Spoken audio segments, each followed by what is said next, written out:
todos y bienvenidos a Biología de Tranquis. Gracias a hacer este programa estoy leyendo y aprendiendo mucho más de lo que lo hacía antes, y la verdad es que sienta bien. Es fascinante la cantidad de misterios que quedan por resolver hasta sobre cosas que nos parecen relativamente mundanas, como por ejemplo el protagonista de hoy. Bueno, no sé cómo de mundano será para quien escucha esto, pero en el lugar de donde vengo el pulpo es algo con lo que estamos muy familiarizados. Es abundante en nuestras costas y plato típico, así que lo vemos muy a menudo aunque sea cocido con pimentón y sal gorda. Es un marisco más y no se piensa demasiado sobre él. Pero la verdad es que da mucho que pensar. El pulpo es un animal curiosísimo que despierta el interés de gente dedicada a la neurociencia, a la biología evolutiva, a la robótica e incluso a la filosofía. Así que vamos a hablar un poquito de él. Empecemos por encontrar la ramita del árbol de la vida a la que pertenecen estos animales. Los pulpos son moluscos, el segundo gran grupo de animales más grande que existe. Del primero hablaremos otro día. Los caracoles, babosas, almejas, lapas, quitones, calamares y pulpos son todos moluscos. En general los moluscos son animales relativamente simples. Sus representantes más abundantes son caracoles y babosas, y ahí nos hacemos una idea del tipo de animales de los que estamos hablando. Son animales de cuerpo blando que pueden tener conchas con distintos grados de complicación y dureza. Su sistema nervioso es sencillo y está organizado en dos grandes pares de nervios que conectan las principales áreas del cuerpo. En ciertos puntos de estos nervios, como si fuesen cuentas en un collar, hay una serie de pelotitas de neuronas cuyo nombre técnico es ganglios. Estos ganglios son lo más parecido que tienen los moluscos a un cerebro. Si miramos un molusco típico, tenemos un animal blando, que no suele moverse demasiado rápido, que no tiene comportamientos demasiado complejos y que lleva una vida bastante poco ambiciosa. Su idea de un día excitante es comer una hojita de lechuga si no es un caracol, o pasarse las horas filtrando microorganismos y partículas de detritus del agua si no es una almeja o un mejillón. Pero los protagonistas de hoy no son moluscos típicos. Dentro de los moluscos hay un subgrupo muy destacable que incluye a las sepias, calamares, pulpos y nautilos. Todos ellos se caracterizan por tener una serie de apéndices alargados alrededor de la boca y justo delante de sus ojos. Por ello se les llama cefalópodos, que suena muy técnico y académico, pero que quiere decir cabezapiés en griego antiguo. Los cefalópodos han tomado una ruta evolutiva que los ha separado mucho en cuanto a aspecto y modo de vida de sus otros primos moluscos.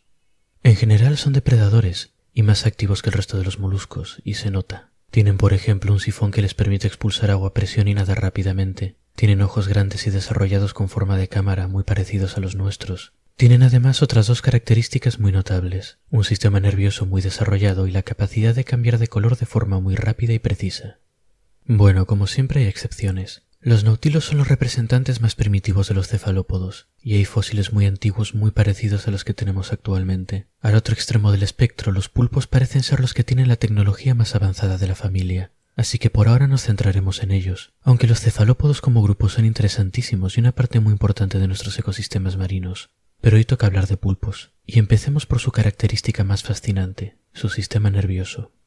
Los pulpos son animales inteligentes. Los cefalópodos en general tienen comportamientos complejos, pero los pulpos se llevan la palma. Delimitar cómo de inteligentes son es un poco difícil, ya que no tenemos una forma fija de medir inteligencia en animales. No hay nada que podamos cuantificar, pero podemos observar el tipo de comportamientos que tienen. Son capaces, por ejemplo, de usar sus brazos para manipulaciones complicadas que requieren cierto nivel de razonamiento espacial. Pueden abrir tapones de rosca, por ejemplo. Pueden aprender a resolver problemas como pasar una caja en forma de L a través de un agujero estrecho en un separador transparente, de forma que tienen que empezar tirando pero luego girar cuando llegan al codo. Y dependiendo de la orientación de la L tienen que girar hacia un lado o hacia otro.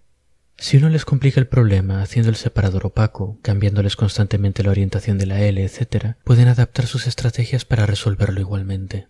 También son capaces de resolver laberintos con distintos grados de complejidad, y son capaces de explorar un espacio nuevo, familiarizarse con él y recordarlo durante un tiempo, aunque poquito, una semana o así. Es especialmente llamativo el hecho de que sean capaces de aprender por observación. Pueden ver a otro pulpo resolver un problema y cuando les toca a ellos lo resolverán inmediatamente usando la estrategia que observaron. Las observaciones y experiencias fuera de condiciones controladas de laboratorio suelen no ser demasiado de fiar, pero también hay que tenerlas en cuenta. Sabemos bastante sobre los animales de la sabana y su comportamiento por simple observación, y no necesitamos poner a un león a cazar gacelas en un laboratorio para confirmar que es capaz de hacerlo. En ese sentido, se ha observado repetidamente que los pulpos son animales curiosos. Les gusta aproximarse a objetos nuevos y explorarlos con los brazos y manipularlos. Esto no es muy sorprendente si tenemos en cuenta que un pulpo tiene que buscarse la vida abriendo almejas, mejillones y cangrejos para comer, pero esto va un poco más allá. Cuando se les deja un objeto nuevo, algunos pulpos pierden interés después de comprobar que no es comida, pero otros empiezan a tirar de él, empujarlo, pasárselo de un brazo a otro, y en una ocasión memorable a escupirle agua para moverlo hacia la entrada de agua del acuario, que se lo devolvía, y entonces volvían a escupirle, como si fuese un niño aburrido tirando una pelota contra la pared. Las experiencias de los cuidadores de acuarios también nos sugieren que los pulpos pueden reconocer personas. Hay un informe muy gracioso en el que dos cuidadores interactuaban con los pulpos. Uno les daba comida y el otro los molestaba un poco con un palito. Después de unas cuantas repeticiones, los pulpos se acercaban al que les daba comida, pero se alejaban del palito y le mostraban colores amenazantes. También hay observaciones anecdóticas de un pulpo que escapaba por la noche de su acuario para ir a comerse los peces del acuario de al lado y volver al suyo antes de que nadie se diese cuenta. Y otra muy graciosa de un pulpo al que aparentemente le molestaba la luz que iluminaba su acuario, y había aprendido a escupirle agua para apagarla, de paso cortocircuitando toda la red eléctrica y causando apagones constantes hasta que se descubrió lo que estaba pasando. Finalmente hay observaciones y grabaciones de pulpos transportando objetos como por ejemplo cáscaras de coco. Las transportan de un lado para otro para usarlas de refugio, algo que requiere cierto grado de imaginación y planificación. Así que esto nos lleva a la pregunta que nos hacíamos: ¿son los pulpos inteligentes? Bueno, más o menos. El nivel exacto de inteligencia de los pulpos está bastante debatido entre los biólogos. Definitivamente tienen capacidades sorprendentes, pero si uno pasa tiempo en internet puede salir convencido de que están a una semana de salir al espacio. Y tampoco hay para tanto. Lo que hacen en el laboratorio está muy bien para un marisco, pero tampoco es extraordinario en términos absolutos. Y las hazañas más impresionantes son más casos aislados que comportamientos observados consistentemente. Aquí chocamos de nuevo con el problema de definir la inteligencia de una forma que se puede aplicar a animales con capacidades e historias evolutivas muy distintas. Las discusiones sobre si los pulpos son más o menos listos que un perro o un pájaro o un lagarto son un poco inútiles. Lo interesante de la inteligencia del pulpo no está en su magnitud absoluta, sino en su contexto. La mayoría abrumadora de animales que conocemos con cierto nivel de inteligencia son todos vertebrados, es decir, animales con esqueleto interno, una cuerda nerviosa que recorre la espalda y un sistema nervioso que tiende a la centralización, con un cerebro grande y claramente distinguible.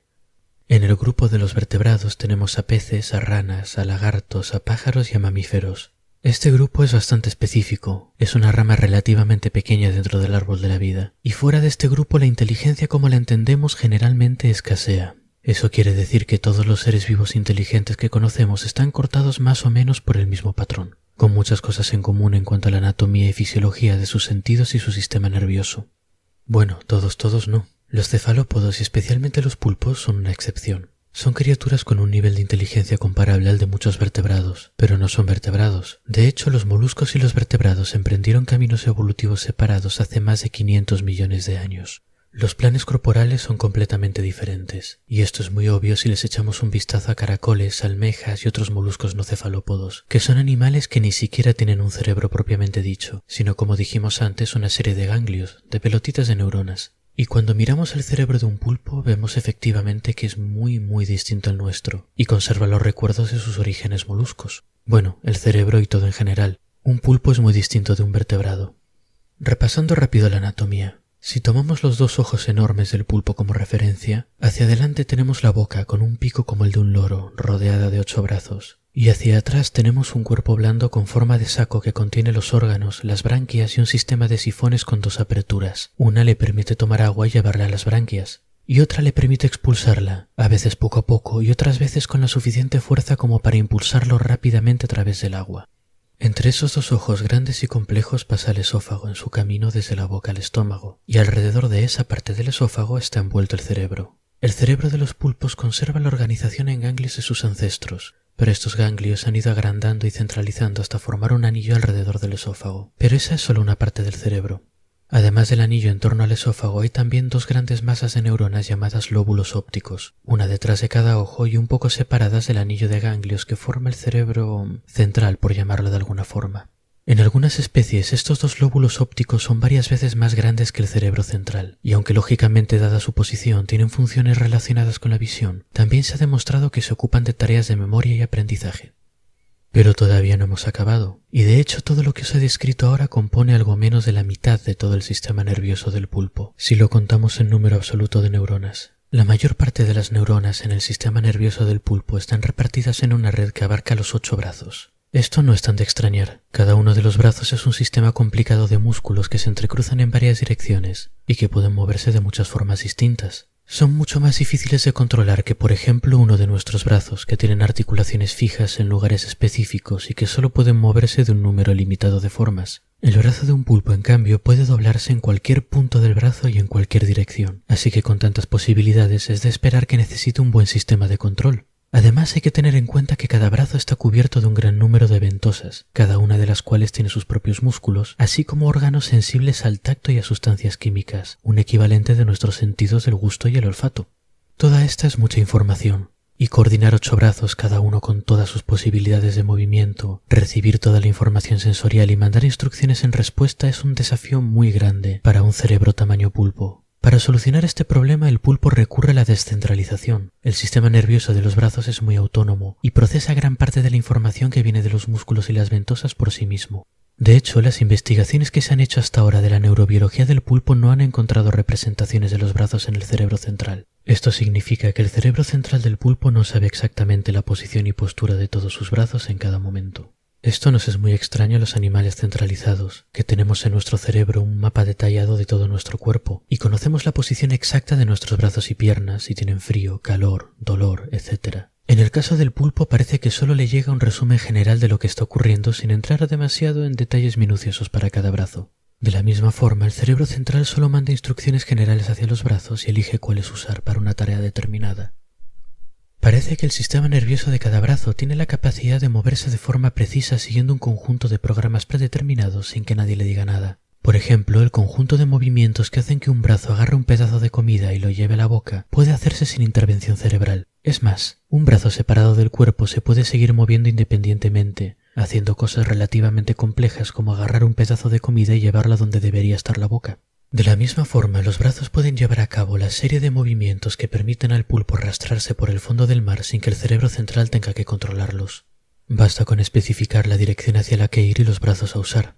Esto es lo realmente interesante de la inteligencia de los pulpos y de los cefalópodos en general, y es lo que atrae la atención. Hacen cosas parecidas a las que hacen los vertebrados, pero partiendo de una historia evolutiva, una anatomía y una organización completamente distintas.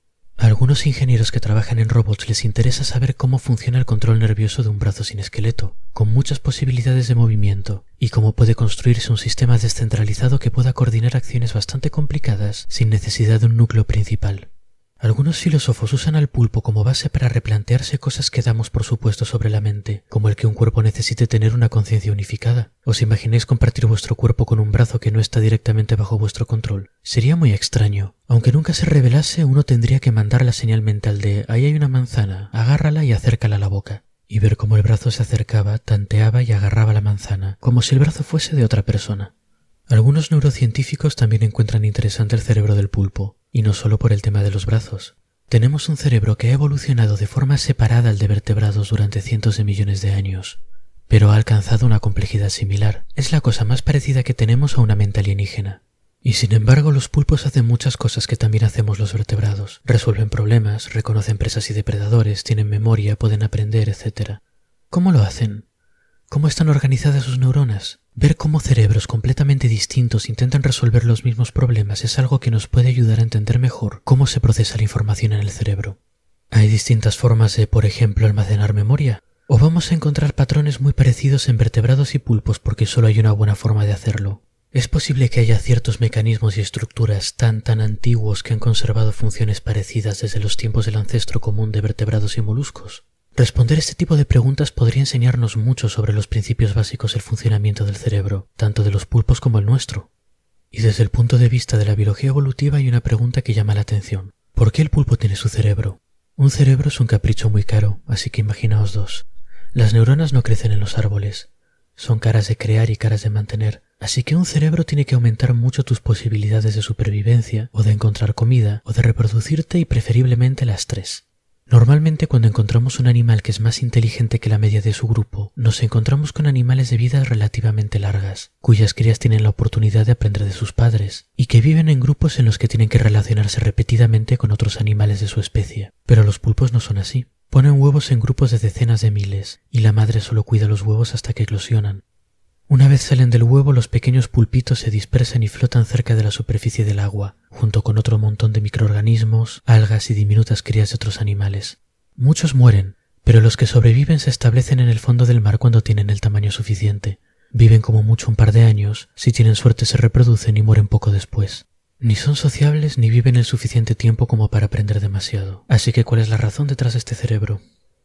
No hay una respuesta clara a esta pregunta todavía. En parte puede que sea su modo de vida. Los pulpos viven con el dilema de ser depredadores deliciosos en un ecosistema hostil. No pueden esconderse detrás de una concha o caparazón durante toda su vida, o enterrarse en el fondo y filtrar comida. Tienen que buscar activamente presas para comer, y muchas veces son presas que sí que pueden esconderse detrás de una concha o caparazón toda su vida. Así que hay que aprender a encontrarlos y a abrirlos. Y mientras buscan y encuentran presas, tienen que aprender a evitar a todo un conjunto de posibles depredadores. Y los pulpos tienen muchos depredadores. Son blanditos y nutritivos y les parecen deliciosos a peces, pájaros, mamíferos marinos y a otros pulpos. Y evitar estos depredadores en el caso del pulpo es especialmente difícil porque no tiene una concha dura. Puede usar su sifón para pequeñas explosiones de velocidad, sí, y tiene un saco de tinta, pero no tiene la agilidad al nadar de su primo el calamar, por ejemplo. Pero hay un arma que sí tiene y que usa muy bien, el camuflaje.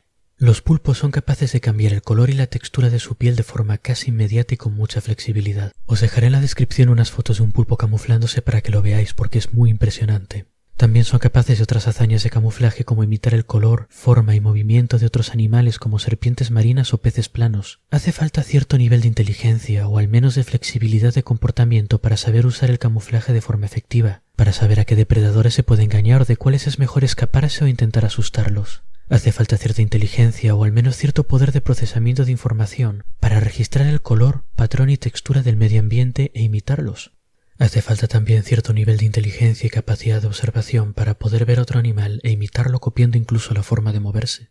La vida de los pulpos es muy complicada y desde este punto de vista podemos entender por qué la inteligencia pudo haberse convertido en algo tan valioso para estos animales. Y creo que eso es todo por hoy. Me dejo en el tintero a los calamares y a las sepias que también son muy interesantes y no merecen que el pulpo les robe todo el protagonismo. Hagamos una cosa. La semana que viene hablaré un poco más en general de las habilidades de cambio de color en cefalópodos y de cómo las usan para evitar depredadores y comunicarse entre ellos. Hasta entonces pues y espero que hayáis disfrutado el episodio.